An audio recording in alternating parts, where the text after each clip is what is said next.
พี่น้องเลยเบิ่งเขาเจ้าลงปลากัน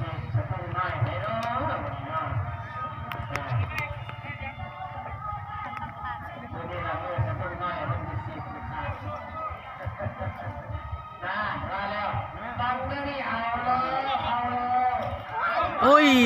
ออกแล้ววะโอ้เนอะโอ้น่ะโอ้น่ะ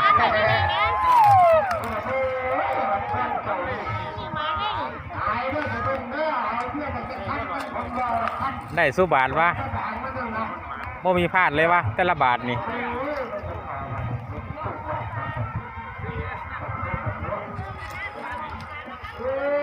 มาเด้อพี่น้องเลยมาเอาปลา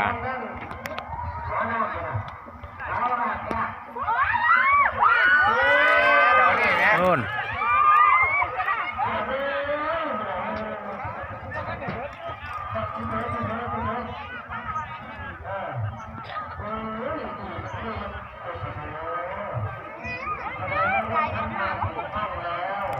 นี่เบิ้งแหเขาเจ้าได้พี่น้องเลยเขาเจ้ากำลังที่เอาปลาขึ้นพุ่นน่ะ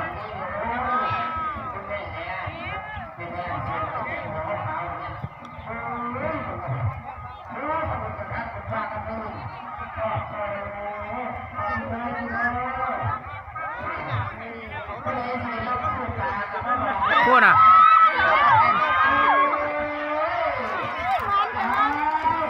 ได้สุบบาทวะบาทละลายเลย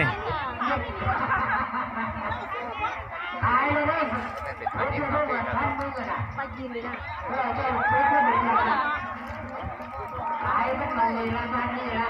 อันนั้นก็ได้ตัดยาก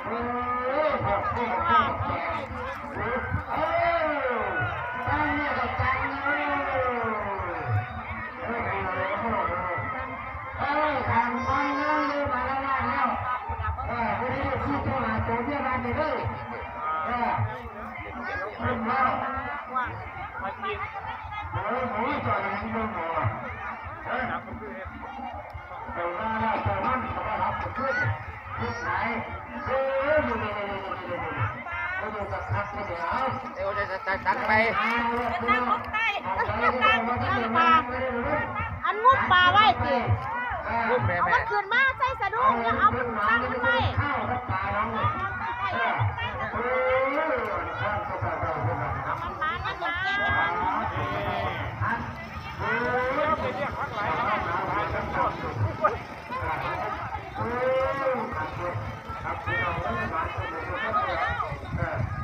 แล้วมันก็มาดอกแล้วก็มา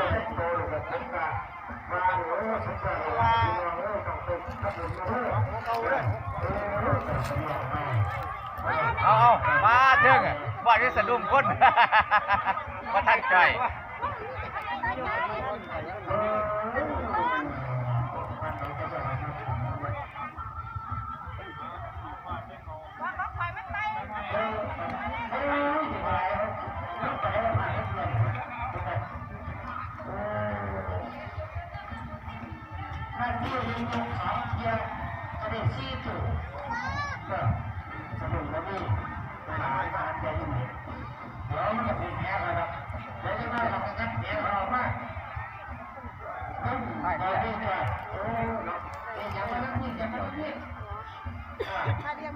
เราสังเกตว่าขั้วหนองนั่นนี่มันปากกิน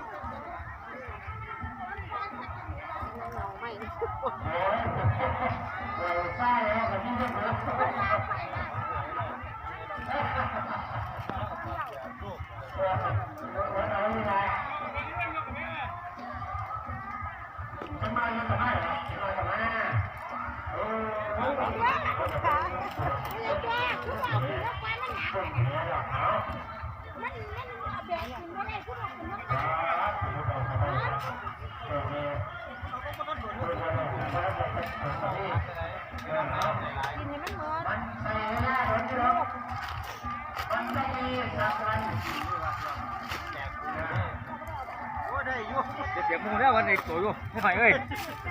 มันท่านเอกตัวอยู่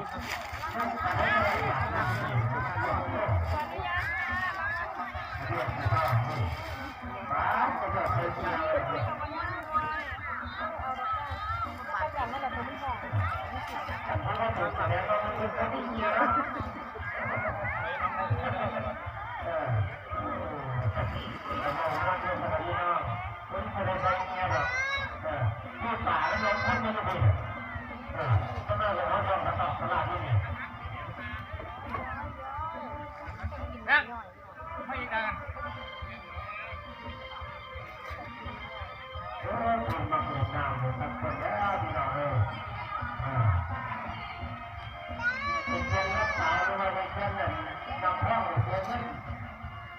น้ำไหลเลยไม่เลยจะปลาเลือดขึ้นได้ผมก็ได้ก็ได้ครับ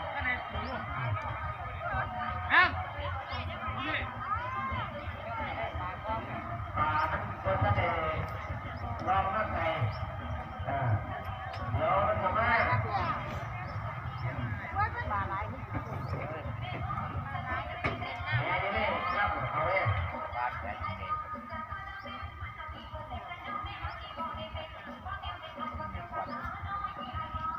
ปลาเขาฟังเลยพี่น้องนี่เบิ่งก็ปลาเขาฟังเทียบฟังทั้งหลายแหละนั่นเองแต่แค่นั้นที่มันไม่อยากที่มันเทียบฟังตอนนี้ที่มันไม่เห็นที่มันไม่ได้5 รอบติดแป้งของพี่แป้งของไหนได้ตัวไม่ละน้อยที่เรียนดีมันจะมันแซ่บใหญ่มาเลยได้หรอมาตะดุ้งง่ายมันเอางานนี้รถตะดุ้งดัง